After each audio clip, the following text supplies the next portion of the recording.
किसान भाइयों और बहनों, कृषि ज्ञान चैनल की एक नई कड़ी में आपका स्वागत है।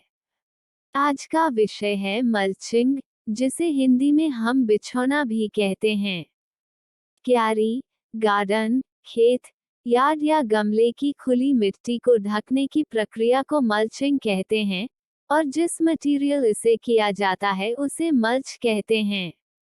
यह मटेरियल जैसे कि कटी हुई पत्तियां, पुआल, घास की कतरनी, कंपोस्ट, लकड़ी के चिप्स, कटी हुई छाल, चूरा, चीड़ की सुइयां और यहाँ तक कि कागज भी हो सकता है। किसान भाइयों और बहनों, मल्च कैसे काम करता है, इसे समझ लेते हैं। किसान भाइयों और बहनों, यह हमारा पौधा है और यह सूरज की किरणें पौधों पर आ रही है। अब यह होता है कि मल्च सूरज की रोशनी को मिट्टी तक पहुंचने से रोकता है, जिससे वाष्पीकरण कम होता है। वहीं दूसरी तरफ जहां मिट्टी खुली है, वहां पर वाष्पीकरण हो रहा है, जिससे धरती में नमी कम हो रही है। नमी के तनाव में पौधा मुरझा जाता है। प्रकाश के संपर्क में आने से खरपतवार बीज अंकुरित हो जाते हैं। वहीं जहां मल्च हो वहां खरपतवार बीज अंकुरित नहीं हो पाते। किसान भाइयों और बहनों, जब जैविक मल्च टूटता है तो यह पौधों द्वारा उपयोग किए जाने वाले पोषक तत्व को भी छोड़ता है, जिससे पौधों को फायदा होता है।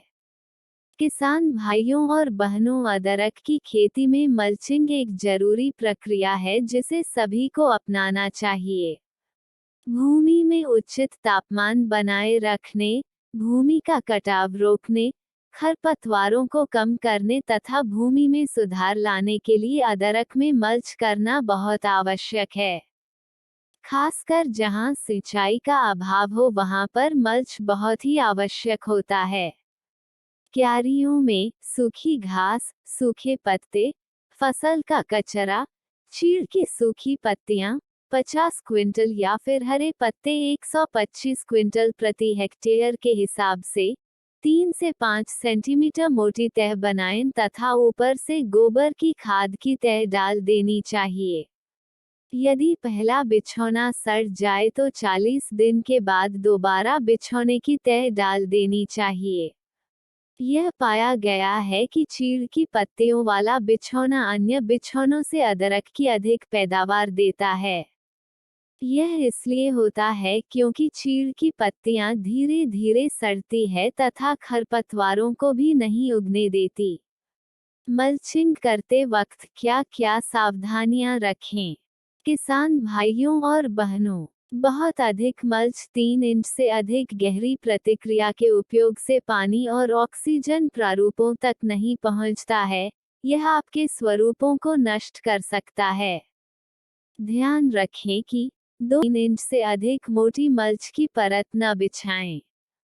यदि ठीक से मल्च न हो जाए तो यह गर्मी और मौसम के समय आपके पूर्व के वातावरण से होने वाले नुकसान से बचाव नहीं पाएंगे। ध्यान रखें कि आप मल्चिंग प्रक्रिया सावधानी से करें। पौधे के तनों के पास मल्च करने से हानिकारक कीट उत्पन्न हो सकते हैं, जो आपके पौधों को नुकसान पहुंचा सकते हैं। ध्यान रखें कि पौधों के तनों से कुछ दूरी पर मल्च करें। किसान भाई और बहनों, आशा करते हैं आज का एपिसोड आपको पसंद आया होगा। कृषि ज्ञान चैनल के बाकी एपिसोड देखना ना भूलें। धन्यवाद।